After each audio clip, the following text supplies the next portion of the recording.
ಗುರುಗಳೇ, ಸೆಕ್ಸ್ ಬಗ್ಗೆ ಸತ್ಯ ಅಸತ್ಯಗಳ ಬಗ್ಗೆಯೂ ತಿಳಿಸಿಕೊಡಿ. ಸಮಸ್ಯೆಗಳ ಮೂಲವೇ ಸೆಕ್ಸ್. ಅನಿವಾರ್ಯವೇ, ತ್ಯಜಿಸಬೇಕೇ?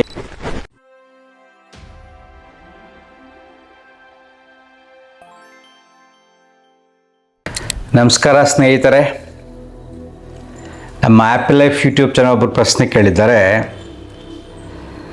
ಪ್ರಶ್ನೆ ತುಂಬ ಸ್ಟ್ರಾಂಗ್ ಇದೆ, ನೋಡೋಣ ಎಷ್ಟು ಜನಕ್ಕೆ ಅರ್ಥ ಆಗುತ್ತೆ ಅಂತ.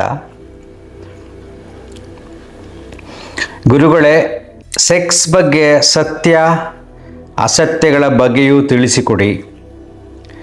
ಅನಿವಾರ್ಯವೇ, ತ್ಯಜಿಸಬೇಕೇ? ಪಾಪ ಪುಣ್ಯಗಳ ಬಗ್ಗೆಯೂ ತಿಳಿಸಿ ಅಂತ. ಸಿಂಪಲಾಗಿ ತುಂಬ ದೊಡ್ಡ ಕ್ವಶನ್ ಇದು. ಸೆಕ್ಸ್ ಬಗ್ಗೆ ಇರತಕ್ಕಂಥ ಸತ್ಯ ಅಸತ್ಯಗಳ ಬಗ್ಗೆ ಓಶೋ ರಜನೀಶ್ ಅವರು ತುಂಬ ಅದ್ರ ಬಗ್ಗೆ ಹೇಳಿದರು. ಅವರ ಹೇಳಿಕೆಗಳನ್ನು, ಸತ್ಯವನ್ನು ಈ ಸಮಾಜ ತಿರಸ್ಕಾರ ಮಾಡ್ತು. ನೆಕ್ಸ್ಟ್ ತಾಂತ್ರಿಕ್ ಸೆಕ್ಸ್ಗಳು ಅಂತೆಲ್ಲ ಬಂತು. ಅದನ್ನು ಸಮಾಜ ಒಪ್ಕೊಂಡಿಲ್ಲ.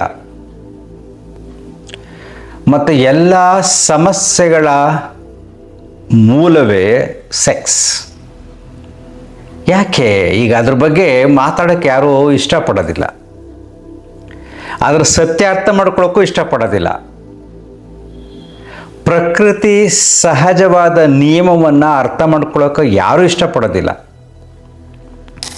ಯಾಕೆಂದರೆ ಮನುಷ್ಯನ ಬುದ್ಧಿ ಬೆಳವಣಿಗೆ ಆಗ್ತಾ ಆಗ್ತಾ ಆಗ್ತಾ ಆಗ್ತಾ ತುಂಬ ಜನ, ಕೆಲವಾರು ಬುದ್ಧಿಜೀವಿಗಳು ಅದನ್ನು ಬಂಧಿಸ್ತಾ ಹೋದರು.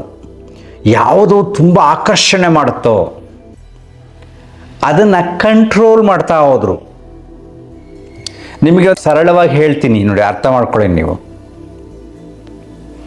ದೇಹ ಬೆಳೀತಾ ಬೆಳೀತಾ ಹೋದಾಗ ಬದಲಾವಣೆ ಆಗತ್ತೆ. ದೇಹದಲ್ಲಿ ಆಗತಕ್ಕಂಥ ಬದಲಾವಣೆ, ಮನಸ್ಸಿನಲ್ಲಿ ಆಗತಕ್ಕಂಥ ಬದಲಾವಣೆ, ಅದನ್ನು ಯಾರಾದರೂ ನಿಲ್ಲಿಸೋಕ್ಕಾಗುತ್ತಾ?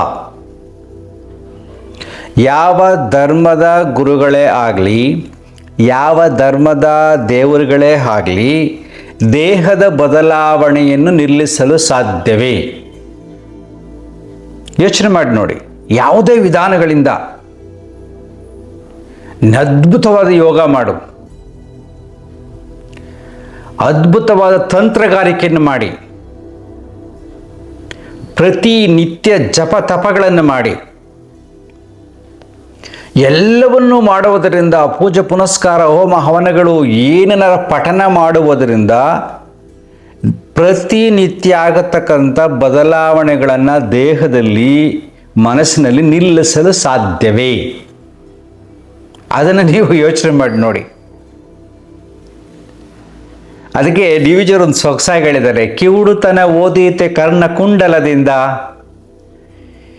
ಕಿವಿಗೆ ವಜ್ರದ ಹೋಲೆಗಳು ಹಾಕೊಂಡ್ಬಿಟ್ರೆ ಕಿವುಡುತನ ಹೋಗುತ್ತಾ? ಕಿವುಡುತನ ಓದೀತೆ ಕರ್ಣಕುಂಡಲದಿಂದ, ತೊಗಲು ಜಬ್ಬಲು ಬೀಳದೆ ಮೃಷ್ಟಾನ್ನದಿಂದ.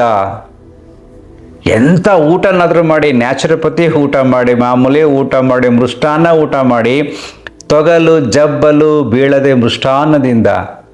ವಯಸ್ಸಾಗ್ತಾನೇ ಇರುತ್ತೆ, ತೊಗಲು ಜಬ್ಬಲು ಬೀಳ್ತಾನೆ ಇರುತ್ತೆ. ಸಿರಿ ಬಡತನಗಳೊಂದೇ ಈ ಭುವಿಯ ಪರಿಣಾಮದಲ್ಲಿ.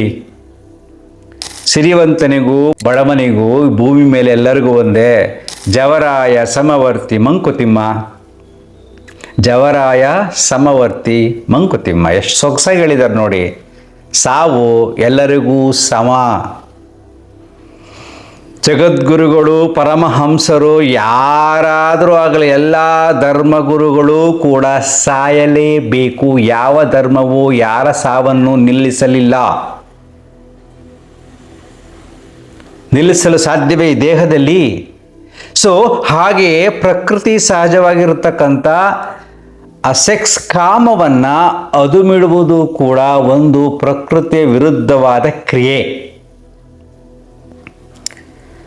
ಅದು ಯಾಕೆ ಇದನ್ನು ಕಂಟ್ರೋಲ್ ಮಾಡ್ತಾರೆ? ಸನ್ಯಾಸಿಗಳು ಮಾಡಬಾರ್ದು, ಅವ್ರು ಮಾಡಬಾರ್ದು, ಇವ್ರು ಮಾಡಬಾರ್ದು, ಅದು ಹಾಗೆ ಅದು ಹೀಗೆ ಅಂತ ಯಾಕೆ ಕಂಟ್ರೋಲ್ ಮಾಡ್ತಾರೆ ಅಂದರೆ ತನ್ನ ಮನಸ್ಸಿನ ವ್ಯಾಪಾರ ಮಾಡುವುದಕ್ಕೆ ಕೆಲವು ನಿಬಂಧನೆಗಳು ಬೇಕು. ಮನಸ್ಸಿನ ವ್ಯಾಪಾರ. ಒಬ್ಬ ಸ್ವಾಮೀಜಿ ಅಂತ ಯಾಕೆ ಅವನು ಬಿಂಬಿಸಿದ್ರು, ತಲೆಯನ್ನು ಯಾಕೆ ಬೋಳಿಸಿದ್ರು, ಯಾಕೆ ಬೋಳಿಸಿದ್ರು? ಕೂದಲನ್ನ ಬೋಳಿಸ್ತಾರೆ, ಮುಂದಿನ ಹೊರ ಬರುತ್ತೆ, ಪುನಃ ಬೋಳಿಸ್ತಾರೆ. ನೀನು ಎಲ್ಲಿ ಸ್ಟಾಪ್ ಮಾಡಿದ್ದೀಯ ಅದನ್ನ? ನಿನ್ನ ಧರ್ಮ ಬೆಳೆಯುವ ಕೂದಲನ್ನು ನಿಲ್ಲಿಸಲಿಲ್ಲ. ನಿನ್ನ ದೈವತ್ವ, ನಿನ್ನ ಸಾಧನೆ, ನಿನ್ನ ಧರ್ಮ ಬೆಳ್ಳಗಾಗುವ ಕೂದಲನ್ನು ನಿಲ್ಲಿಸಿಲ್ಲ. ನಿನ್ನ ಅದ್ಭುತವಾದ ಜ್ಞಾನ, ಗ್ರಂಥ ಪಠಣ ಎಲ್ಲವೂ ಕೂಡ ನಿನ್ನ ದೇಹ ಕೃಶವಾಗುವುದನ್ನು ನಿಲ್ಲಿಸಲಿಲ್ಲ. ಎಲ್ಲರಿಗೂ, ಎಲ್ಲ ಧರ್ಮಗುರುಗಳಿಗೂ ರೋಗ ಬರ್ತಾನೇ ಇರುತ್ತೆ ದೇಹ ಕೊನೆಯಾಗಕ್ಕೆ. ಯಾವ ದೇವರು ಕೂಡ ನಿಲ್ಲಿಸಲಿಲ್ಲ. ಇದೆಲ್ಲ ನಿನ್ನ ಮನೋವಿಕಲ್ಪಗಳು. ಒಂದು ಶಾಸ್ತ್ರವನ್ನು ಜನಗಳ ಮೇಲೆ ಏರಬೇಕಾದಾಗ ಜನರ ಭಾವನೆಗಳು ಬೆಳೀತಾ ಇತ್ತು, ಬುದ್ಧಿ ಬೆಳವಣಿಗೆ ಆಗ್ತಾ ಇತ್ತು. ಮನುಷ್ಯ ಎವಲ್ಯೂಷನ್ ಆಗಬೇಕಾದಾಗ ಆ ಮನಸ್ಸನ್ನು ಕಂಟ್ರೋಲ್ ಮಾಡೋದು ಹೇಗೆ? ಕಂಟ್ರೋಲ್ ಮಾಡಬೇಕಾದಾಗ ಒಬ್ಬನ ಕೂರಿಸ್ಬೇಕು, ಒಂದಷ್ಟು ವಿಚಾರಗಳನ್ನು ಬರೀಬೇಕು, ಭಯವನ್ನು ಹುಟ್ಟಿಸ್ಬೇಕು, ಇಲ್ಲದ ಒಂದು ಭ್ರಮೆಯನ್ನು ಸೃಷ್ಟಿ ಮಾಡಬೇಕು, ಸ್ವರ್ಗ ನರಕದ ಕಲ್ಪನೆಯನ್ನು ಮನಸ್ಸಿನಲ್ಲಿ ಸೃಷ್ಟಿ ಮಾಡಬೇಕು. ಮೇಲೇನೋ ಇದೆ, ಅದು ನಿಮ್ಗೆ ಗೊತ್ತಾಗದೆ ಸತ್ತ ಮೇಲೆ ಸನ್ಯಾಸಿಯಾಗಿ ಸಾಧನೆ ಮಾಡಿ ಎಲ್ಲವನ್ನು ಬಿಟ್ಟ ಮೇಲೆ ಅಂತ ಹೇಳಬೇಕು. ಆವಾಗ ಅವನು ಈ ಕ್ಷಣದ ನೋವನ್ನು ಮರೆತು ಮುಂದೆ ಸಿಗುವ ಸ್ವರ್ಗದ ಕಡೆ ತನ್ನ ಜೀವನವನ್ನು ಮುಡಿಪಾಗಿಡಬೇಕು. ಅವನು ಇಸ್ ವೆರಿ ಬಿಗ್ ಟಾಪಿಕ್. ಏನು? ಸತ್ತ ಮೇಲೆ ಸುಖದ ಕಲ್ಪನೆಯಲ್ಲಿ ಬದುಕುವವರೇ ಸನ್ಯಾಸಿಗಳು, ಮಹಾನ್ ಸಾಧಕರು ಅಂತೀವಲ್ಲ. ಸತ್ತ ಮೇಲೆ ಸುಖದ ಕಲ್ಪನೆ, ಸ್ವರ್ಗದ ಕಲ್ಪನೆ, ಆ ಕಲ್ಪನೆ ಇರತಕ್ಕಂಥ ಯೋಚನೆ ಮನಸ್ಸಿಗೆ ಹೋದಾಗ ಅದು ಅದ್ಭುತವಾದ ಸುಖ. ಈ ಕ್ಷಣದ ಸುಖಕ್ಕಿಂತ ಅದ್ಭುತವಾದ ಸುಖ ಅನ್ನತಕ್ಕಂಥ ಭ್ರಮೆಗೆ ಮನಸ್ಸು ಹೋದಾಗ ಈ ಕ್ಷಣದ ಸುಖವನ್ನು ಕಂಟ್ರೋಲ್ ಮಾಡ್ತಾನೆ. Is controlling. ಅಂದರೆ ಆ ದೇಹದಿಂದ, ಆ ಮನಸ್ಸಿನಿಂದ ಕಾಮ ವಾಸನೆ ಹೊರಗಡೆ ಹೋಗಿರೋದಿಲ್ಲ. ಯಾಕೆಂದರೆ ಅದು ಪ್ರಕೃತಿ ಸಹಜವಾದ ನಿಯಮ. ಈ ಸನ್ಯಾಸಿ ಸೆಕ್ಸ್ನ ಉಪಯೋಗಿಸಿದ್ರೆ ಅವನ ಮನಸ್ಸು ಡೈಲ್ಯೂಟ್ ಆಗುತ್ತೆ, ಅವನಿಗೆ ಬಂಧನಗಳು ಬರುತ್ತೆ, ಅವನ ಸಂಬಂಧಗಳು ಜಾಸ್ತಿ ಆಗ್ತವೆ, ಮಕ್ಕಳುಗಳು ಆಗ್ತಾರೆ. ಅವಾಗ ಜವಾಬ್ದಾರಿ ಕಡೆ ಮನಸ್ಸು ಹೋಗುತ್ತೆ. ಅವನು ಒಂಟಿಯಾಗಿ ಕುಳಿತುಕೊಂಡು ಧ್ಯಾನ ಮಾಡೋಕ್ಕಾಗೋದಿಲ್ಲ, ಅವನು ಸಾಮಾನ್ಯ ರೀತಿ ಕಾಣ್ತಾನೆ. ಸೊ ಈ ಸನ್ಯಾಸತ್ವ ಅಥವಾ ಬೇರೆ ಬೇರೆ ಏನೊಂದು ಚಿಂತನೆಗಳಿದೆಯೋ, ಧಾರ್ಮಿಕ ಚಿಂತನೆಗಳಿದೆಯೋ, ವ್ಯಕ್ತಿ ಬೋಧನೆ ಮಾಡೋಕ್ಕೆ ಅವನು ವಿಶೇಷವಾಗಿ ಕಾಣಬೇಕು. ವಿಶೇಷವಾದ ಅಂದ್ರೇನು? ಇಂಪಾರ್ಟೆಂಟ್ ಇಸ್ ಸೆಕ್ಸ್, ಸಂಬಂಧ. ಅದನ್ನು ಕಟ್ ಮಾಡಿಬಿಟ್ರೆ ಅವನು ವಿಶೇಷವಾಗಿ ಕಾಣ್ತಾನೆ. ಸೊ ಎಲ್ಲರೂ ಸಾಮಾನ್ಯವಾಗಿರ್ತಾರೆ. ಆ ಸಾಮಾನ್ಯರಿಗಿಂತ ಇನ್ನು ವಿಶೇಷವಾಗಿ ಕಾಣಬೇಕು, ಅದಕ್ಕೆ ಅಂದ್ಬಿಟ್ಟು ತಲೆ ಬೋಳಿಸ್ಬೇಕು, ಅಥವಾ ಜುಟ್ಟು ಬಿಟ್ಕೋಬೇಕು, ಅಥವಾ ಇನ್ನೊಂದು ಯಾವುದೋ ಅವತಾರ, ಈ ತಲೆ ಇಷ್ಟರಲ್ಲೇ ಇನ್ನೊಂದು ಅವತಾರ ಮಾಡಬೇಕು. ನೀನು ಕಾಮನ್ ಡ್ರೆಸ್ ಹಾಕೊಂಡು ಬಂದಿರ್ತೀಯ, ನೀನು ಆ ಡ್ರೆಸ್ಗಿನ್ನ ಹೆಚ್ಚಾಗಿ ವಿಶೇಷವಾಗಿ ಕಾಣಬೇಕು. ಅದಕ್ಕೆ ಏನು ಮಾಡಬೇಕು? ಯಾವುದೋ ಒಂದು ಕಲರ್ ಬಟ್ಟೆ ಹಾಕಬೇಕು. ಯಾಕೆ ನೀನು ವಿಶೇಷವಾಗಿ ಕಾಣಬೇಕು. ಬಿಳಿ ಬಟ್ಟೆನೋ, ಕಾವಿ ಬಟ್ಟೆನೋ, ಇನ್ಯಾವುದೋ ಬಟ್ಟೆನೋ ವಿಶೇಷವಾಗಿ ಕಾಣಬೇಕು. ಉಳಿದವರೆಲ್ಲ ಸಾಮಾನ್ಯವಾಗಿರ್ತಾರೆ, ಇವನು ವಿಶೇಷವಾಗಿ ಕಾಣಬೇಕು. ಆವಾಗ ಇವನು ವಿಶೇಷ ಅನ್ನತಕ್ಕಂಥ ಚಿಂತನೆ ಪ್ರೇಕ್ಷಕನಿಗೆ, ಆ ಭಕ್ತನಿಗೆ, ಸಾಮಾನ್ಯ ವ್ಯಕ್ತಿಗೆ ಕಾಣುತ್ತೆ. ಆಗ ಅವನೇನು ಮಾಡ್ತಾರೆ? ಇವನು ನಂಬ್ತಾರೆ. ಯಾರು? ಇವನು ಸತ್ತ ಮೇಲೆ ಸಿಗುವ ಸ್ವರ್ಗದ ಕಡೆ ಎಲ್ಲವನ್ನು ತ್ಯಜಿಸಿ ಹೋರಾಟ ಮಾಡ್ತಿರ್ತಾನಲ್ಲ ಜೀವನದಲ್ಲಿ. ಮನಸ್ಸಿನ ಜೊತೆ ಹೋರಾಟ, ದೇಹದ ಜೊತೆ ಹೋರಾಟ, ಸಮಾಜದ ಜೊತೆ ಹೋರಾಟ, ಸಂಬಂಧಗಳ ಜೊತೆ ಹೋರಾಟ ಮಾಡಿ ಅವನು ಒಂದು ಅದ್ಭುತವಾದ ಸುಖವನ್ನು ಪಡೆಯೋಕ್ಕೆ, ಜೀವನದಲ್ಲಿ ಮುಕ್ತಿಯನ್ನು ಪಡೆಯೋಕ್ಕೆ ಹೋರಾಟ ಮಾಡ್ತಿರ್ತಾನೆ. ಅವನನ್ನು ಸಾಮಾನ್ಯ ಜನರು ಫಾಲೋ ಮಾಡ್ತಾರೆ. ಯಾವುದಕ್ಕೆ? ಹೆಚ್ಚಿಗೆ ಸಾಮಾನ್ಯ ಜನರು ಗುರುಗಳನ್ನು ಫಾಲೋ ಮಾಡೋದು ಸಾಮಾಜಿಕ ಸಂಬಂಧಗಳಿರತಕ್ಕಂಥ ಸಮಸ್ಯೆಗಳ ಪರಿಹಾರಕ್ಕೆ. ಅದು ಪರಿಹಾರ ಆದ ಮೇಲೆ ಆಮೇಲೆ ದೊಡ್ಡ ಸಾಧನೆ ಮಾಡಿ ಮುಕ್ತಿ ಪಡೆಯೋದ ಕಡೆ ಹೋಗ್ತಾರೆ. ಫಸ್ಟು ಇಲ್ಲಿ ಬರತಕ್ಕಂಥ ಸಮಸ್ಯೆಗಳ ಪರಿಹಾರಕ್ಕೆ ಸ್ವಾಮೀಜಿಗಳ ಹತ್ರ, ಯಾರೋ ಗುರುಗಳ ಹತ್ರ ಹೋಗ್ತಾರೆ.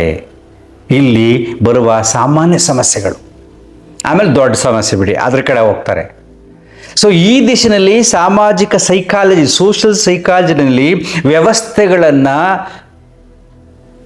ಒಂದು ವ್ಯವಸ್ಥಿತ ಬದ್ಧವಾಗಿ ಎಲ್ಲ ಮಾಡ್ಕೊಂಡು ಹೋಗಿದ್ದಾರೆ. ಇದು ಬೇಡ, ಇದು ಬೇಡ, ಇದು ಬೇಡ, ಯಾಕೆ ನಿನ್ನನ್ನು ಸಮಾಜಕ್ಕೆ ವಿಶೇಷವಾಗಿ ತೋರಿಸ್ಬೇಕು ಅಷ್ಟೇ.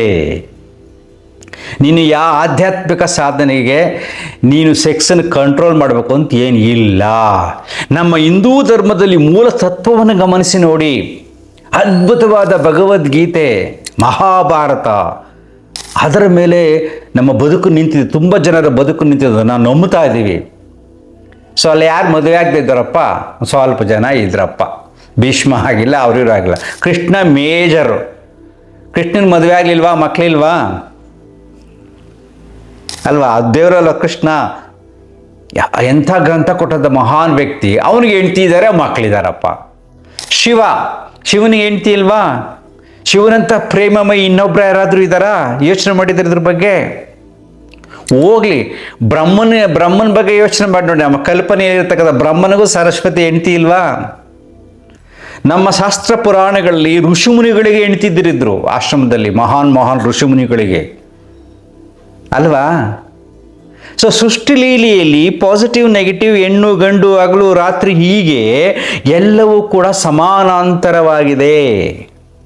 ಇದು ಮೂಲ ತತ್ವವನ್ನು ಅರ್ಥ ಮಾಡ್ಕೊಳ್ಳಿ. ಜೀವರಾಶಿಗಳಲ್ಲಿ ಹೆಣ್ಣು ಗಂಡಿನ ಇದೆ. ಇವನು ಕೂಡ ಸಸ್ಯಗಳಲ್ಲೂ ಕೂಡ ಹೆಣ್ಣು ಗಂಡು ಇದೆ. ಹೆಣ್ಣು ಗಂಡು ಸೆಕ್ಸ್ ಇಸ್ ನ್ಯಾಚುರಲ್ ಪ್ರೋಸೆಸ್. ನಿನಗೆ ಇಷ್ಟ ಆದರೆ ಅದನ್ನು ಅನುಭವಿಸು, ನಥಿಂಗ್ ರಾಂಗ್ ಇನ್ ಇಟ್. ಅನುಭವಿಸಬೇಡ ಎನ್ನುವುದು ಒಂದು ಮೌಢ್ಯದ ನಂಬಿಕೆ. ಒಂದು ಸೋಷಿಯಲ್ ಸೈಕಾಲಜಿಸ್ಟ್ ಜನರನ್ನು ಕಂಟ್ರೋಲ್ ಮಾಡಲು ಉಪಯೋಗಿಸ್ತಕ್ಕಂಥ ಒಂದು ಆಯುಧ, ಅಥವಾ ತಪ್ಪು ಕಲ್ಪನೆ, ಅಥವಾ ನಾನೇ ತಿಳ್ಕೊಂಡಿರೋ ಸತ್ಯ ಅನ್ನತಕ್ಕಂಥ ಚಿಂತನೆ. ಪ್ರಕೃತಿ ಸಹಜ ನಿಯಮದಲ್ಲಿ ಸೆಕ್ಸ್ ಕೆಟ್ಟದ್ದು ಅಲ್ಲ. ಅದನ್ನು ನಿಯಮಬದ್ಧವಾಗಿ ಉಪಯೋಗಿಸ್ಕೊಳ್ಳಿ, ಎಂಜಾಯ್ ಮಾಡಿ. ಅದರಲ್ಲೂ ಕೂಡ ತಾಂತ್ರಿಕ ವಿಚಾರಗಳನ್ನು ಹೇಳಿದ್ದಾರೆ ನೋಡಿ. ತಾಂತ್ರಿಕ್ ಸೆಕ್ಸ್ ಅಂತ ಅಂದರೆ ಬೇರೆಯವರೆಲ್ಲ ಬೇಡ ಬೇಡ ಬೇಡ ಬೇಡ ಬೇಡ ಅಂತ ಬಂದಾಗ ಇನ್ನೊಬ್ರು ಇಲ್ಲ ಹಿಂಗೆ ಮಾಡಿ ಇನ್ನೂ ಒಳ್ಳೇದಾಗತ್ತೆ, ಡೈರೆಕ್ಟಾಗಿ ದೇವ್ರ ಹತ್ರ ಹೋಗ್ತಾರೆ ಅಂತ ಹಂಗೊಂದು ಮನ್ಸು ಥಾಟ್ ಬರುತ್ತೆ. ಅದಕ್ಕೂ ಅದನ್ನು ಉಪಯೋಗಿಸ್ಕೋತಾರೆ. ಇವೆಲ್ಲ ಸುಮ್ಮನೆ ಕಲ್ಪನೆಗಳು. ಸಹಜ ನಿಯಮದ ಅನುಸಾರವಾಗಿ ನಿಮಗೇನು ಸಿಗುತ್ತೋ ಅದನ್ನು ಅನುಭವಿಸಿ. ಯಾವ ನಿರ್ಬಂಧವೂ ಇಲ್ಲ. ನಿರ್ಬಂಧ ಇದೆ ಅಂದರೆ ಅದರ ಹಿಂದೆ ಬೇರೆ ಏನೋ ಒಳಮರ್ಮ ಇದೆ, ವ್ಯಾಪಾರದ ಚಿಂತನೆ ಇದೆ, ಮನೋನಿಗ್ರಹದ ತಪ್ಪು ಕಲ್ಪನೆ ಇದೆ, ಸೃಷ್ಟಿಯ ವಿರುದ್ಧವಾಗಿ ನಡೆಯುವ ಮೌಢ್ಯದ ವಿಚಾರಗಳಿದೆ. ಹೀಗೆ ಯೋಚನೆ ಮಾಡಿ. ಆಗ ಯೋಚನೆ ಮಾಡಿದಾಗ ನಾವು ಜೀವನದಲ್ಲಿ ಸಹಜವಾಗಿ ಬದುಕೋದನ್ನು ಕಲಿತೀವಿ. ಇರುವಷ್ಟು ದಿನ ಸೃಷ್ಟಿಯ ನಿಯಮವನ್ನು ಅನುಭವಿಸಿ ಈ ಪಂಚಭೂತಗಳ ತತ್ವವನ್ನು ಅರ್ಥ ಮಾಡಿಕೊಂಡು ಸಹಜ ಬದುಕಿನಲ್ಲಿ ನೆಮ್ಮದಿಯಾಗಿರ್ತೀವಿ. Nothing is good, nothing is bad if you are good. ಎರಡು ಮನಸ್ಸುಗಳು ಸೇರಿದ್ರೆ, ಮಿಲನವಾದರೆ ಅಲ್ಲೊಂದು ಪ್ರೇಮ ಉಂಟಾಗುತ್ತೆ. ಪ್ರೇಮವಿಲ್ಲದ ಕಾಮ ಪ್ರಾಣಿಯ ಥರ. ಪ್ರೀತಿ ಇರಬೇಕು, ಪ್ರೇಮ ಇರಬೇಕು, ಶರಣಾಗತಿ ಇರಬೇಕು. ಆಗ ಆ ಬದುಕಿನಲ್ಲಿ ಒಂದು ಸೊಗಸಿರುತ್ತೆ, ಒಂದು ನೆಮ್ಮದಿ ಇರುತ್ತೆ. ಸದ್ಯಕ್ಕೆ ಇಷ್ಟು ಸಾಕು, ಜಾಸ್ತಿ ಯಾರು ವಿಡಿಯೋ ನೋಡೋಕ್ಕೋಗಲ್ಲ. ಪಾಪ ಪುಣ್ಯದ ಬಗ್ಗೆ ಇನ್ನೊಂದಿನ ಮಾತಾಡ್ತೀನಿ ಅಲ್ವಾ. ಇದು ವಿಶಾಲವಾದ ಸಬ್ಜೆಕ್ಟು. ಇದ್ರ ಬಗ್ಗೆ ಮಾತಾಡೋಕ್ಕೆ ಗಂಟೆಗಟ್ಟಲೆ ಬೇಕು. ಓಶೋ ಅವರು ತಿಂಗಳಾನುಗಟ್ಟಲೆ ಹೇಳಿದ್ದಾರೆ, ವರ್ಷಾನುಗಟ್ಟಲೆ ಹೇಳಿದ್ದಾರೆ, ಬುಕ್ಸ್ ಪ್ರಿಂಟ್ ಮಾಡಿದ್ದಾರೆ, ಎಲ್ಲವನ್ನು ಬಿಟ್ಟು ಹೇಳಿದ್ದಾರೆ, ವಿವರವಾಗಿ ಎಕ್ಸ್ಪ್ಲೈನ್ ಮಾಡಿದ್ದಾರೆ. ಅಂಥ ಮಹಾನ್ ವ್ಯಕ್ತಿಯನ್ನು ತ್ಯಜಿಸಿದ ಸಮಾಜ ಇದು. ಅಂಥ ಮಹಾನ್ ಚಿಂತನೆಗಳನ್ನು ಬಚ್ಚಿಟ್ಟ ಸಮಾಜ ಇದು. ಇವೆಲ್ಲವೂ ಮನೋವಿಕಲ್ಪಗಳು. ಅರ್ಥ ಮಾಡ್ಕೊಳ್ಳೋದು ತುಂಬ ಕಷ್ಟ. Thank you. ಅರ್ಥ ಆದರೆ ಮಾಡ್ಕೊಳ್ಳಿ, ಇಲ್ಲ ಅಂದರೆ ಬಿಟ್ಟಾಕಿ. ಅಂತರ್ಮುಖಿ ಸದಾ ಸುಖಿ.